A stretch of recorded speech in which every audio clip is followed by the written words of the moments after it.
Okay, so are you ready to like really dig into the world of dogs? I think we all love dogs, but yeah. We're going way beyond the usual, cute puppy stuff. We're talking history, we're talking surprising facts, really getting into what makes them such a unique part of, well, us. You're going to come away with some serious aha moments from this deep dive. Even if you think you're already a dog expert. Right, right. Like, it just blows my mind when I think about it. I mean, we started out sharing caves, and now they're practically sharing our popcorn on the couch. How did that even happen? It's incredible when you think about it, that journey, and it's a much richer story than a lot of people even realize. Because, yeah, we tend to get caught up in those adorable puppy eyes. For sure. But the human-dog relationship runs deep. I mean, we're talking thousands of years, intertwined with our own history and culture. Right. So let's rewind all the way back to the very beginning.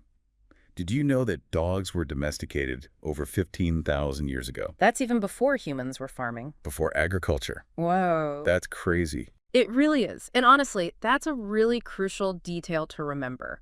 That early domestication, way before agriculture, tells us something really profound.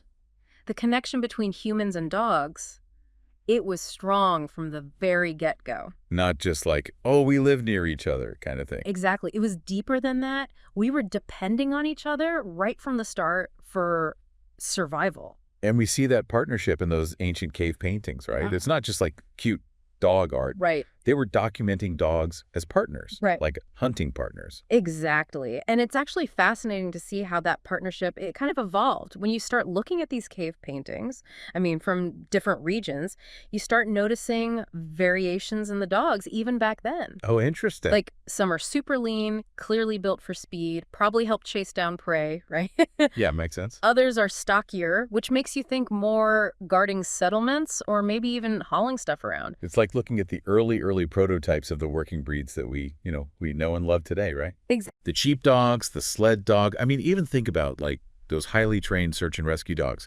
That partnership instinct, it's been bred into them, literally over thousands of years. Amazing, isn't it? But here's a little twist for you, okay? Ancient Egypt.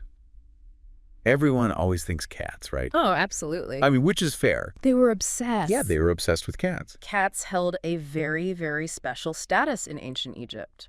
Revered, worshipped even. But here's the thing. Pharaohs, the big kahunas themselves, okay? They were buried with dogs for the afterlife. That's right. Like they wanted their canine companions waiting for them on the other side, which is just... It's pretty amazing when you think about it, and it really highlights this belief that they had, even back then, in a bond that went beyond, I mean, way beyond even death. Wow. And you see it reflected in the burial rituals, often depicting dogs guiding the deceased into the afterlife. So they weren't just working animals. Right, not at all. They were seen as protectors, confidants even, guides in the next world. I never even made that connection. It's fascinating stuff. Okay, that's ancient Egypt for you, full of surprises. But Yeah. it does kind of make you wonder, if they believed dogs were, like, essential for the afterlife, what other roles did they play in their daily lives back then? Was it all just guarding tombs, or was there something more to it? It's wild to think about, right? I mean, those early dogs, they eventually evolved into the furry friends that we're, like, sharing our sofas with today. Talk about a glow up. Right. But seriously, the variety we have now, it's incredible. You've got your, like, goofy golden retrievers, always down for a game of fetch. Oh, yeah. And then you've got, well, let's just say the independent Shiba Inu, judging you from across the room. And that incredible diversity, it really speaks to how adaptable they are. I mean, centuries of selective breeding have definitely played a role. Yeah, for sure. But those distinct personalities you mentioned, it's not just, random chance.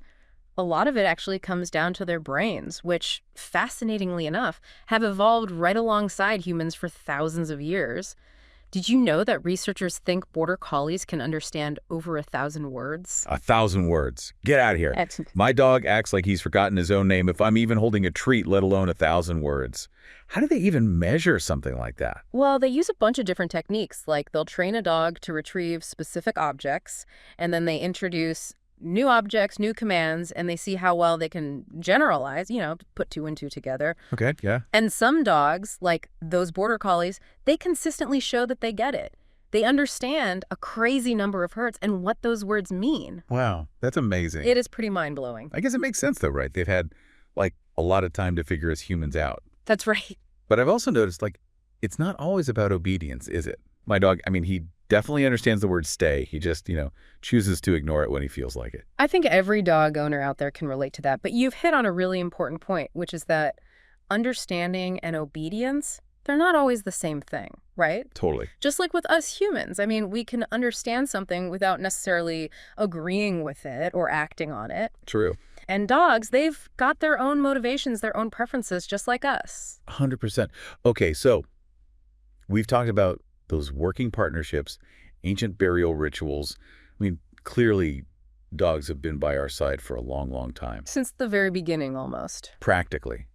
But what is it about their behavior, about their brains, that lets them connect with us in such a unique way? Like, really connect? That's the million-dollar question, isn't it? Yeah. And to be honest, scientists are still trying to uncover all the nuances of that connection. But I think a key part of it is their amazing capacity for social intelligence. Take, for example, that head tilt they do. Oh, stop it. You know what I'm talking about, right? Don't even get me started on the head tilt. It's like they know exactly how to, disarm us with that adorable little move. They really do. It's like a superpower. Exactly. But as cute as it is, it's also a sign of something much deeper. Researchers think dogs tilt their heads to actually adjust their ears. Oh, really? Which helps them better process the tone of our voices. Oh. And even try to figure out our facial expressions. So they're really trying to read our emotions, understand what we're thinking and feeling. So they're not just being cute. Right. They're like trying to get inside our heads. They're trying to understand us. That's both adorable and a little creepy, but in a good way, obviously. But in a good way, of course. But it does make sense when you think about it, right? I mean, they've evolved alongside us, depending on us for survival for, thousands of years. It's like they've become fine-tuned to interpreting our every move, every little sound we make. Precisely. And that's just one example, right? They've also developed this incredible ability to actually communicate with us. And they do it through this complex system of, barks, whines, growls, tail wags, you name it. It's true. It's like their own secret language. It really is, yeah. And they use it to tell us everything. From, the simple stuff like, hey, I'm hungry, yeah, to let's play, to even, I think that squirrel over there is up to something. And somehow we usually understand them. It's really amazing when you think about it. It's like we've developed this, interspecies dictionary together. It's crazy, right? This whole other language.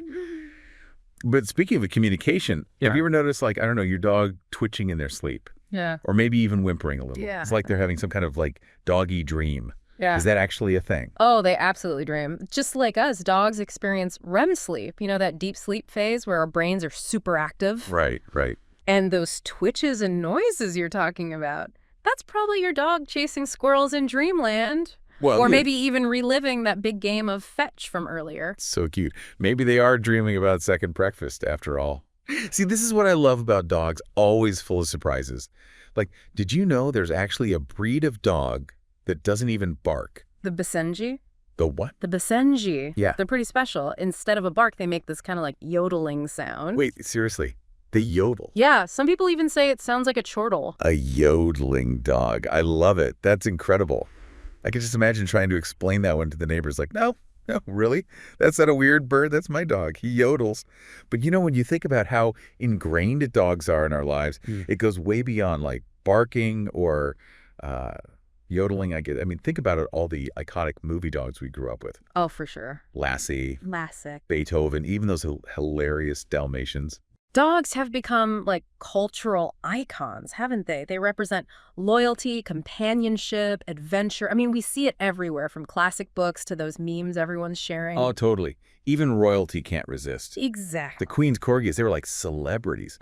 But what really gets me? It's those everyday moments, the little things, that really make you realize how unique that bond is between humans and dogs. Totally.